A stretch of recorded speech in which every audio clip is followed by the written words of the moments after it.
دم کیا ہوا پانی استعمال کرنا۔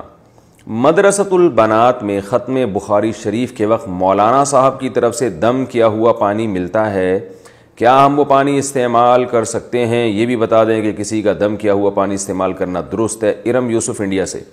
جی، پانی دم کر کے استعمال کرنا جائز ہے، لیکن ویسے ایک بات ہے کہ مجھے تو بڑی ایک عجیب سی وہ آتی ہے اس میں کہ لوگ جو پھونک مارتے ہیں پانی میں، اس میں جراثیم بھی جاتے ہیں، اور رسول اللہ صلی اللہ علیہ وسلم نے پانی میں اور برتن میں پھونک مارنے سے منع کیا ہے۔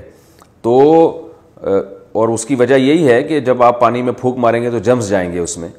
تو ٹھیک ہے، ایک رقیہ کے طور پر، دم کے طور پر، برکت کے لیے پانی میں پھونک مار کر اس کو پینا یا چھڑکاؤ کرنا یہ جائز ہے، اور رقیہ کے لیے دلیل کی بھی ضرورت نہیں ہوتی، کوئی بھی چیز بطور دم کے یا بطور تبرک کے کوئی عمل کیا جا سکتا ہے۔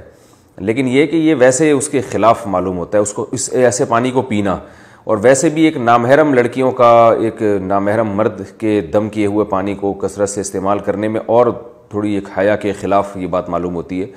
تو اگر کوئی بوڑھے استاذ ہیں پھر تو ٹھیک ہے، لیکن جوان استاذ سے تھوڑا احتیاط تو یہ لازم ہے۔ جائز ناجائز کی بات نہیں کر رہا، جائز تو ہے، بہتر اور حیا کے جو زیادہ قریب بات ہے اس کی بات کر رہا ہوں۔ جائز ہے، حیا کے زیادہ قریب بات یہ ہے، اور یعنی ایک یوں سمجھیں کہ ایک انسان کی طبیعت میں جو سلامتی ہوتی ہے، کہ اس کو گھن آتی ہے ایک چیز سے، اس کا بھی تقاضا یہ ہے کہ پھونکے لگا ہوا پانی کم از کم پینے سے اعتراض کرنا چاہیے، باقی جائز ہے۔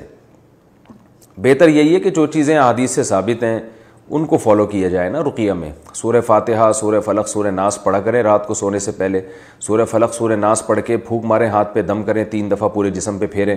تو یہ چیزیں قرآن و سنت سے ثابت ہیں، ان چیزوں کو لوگ فوکس نہیں کرتے، دائیں بائیں زیادہ جا رہے ہوتے ہیں۔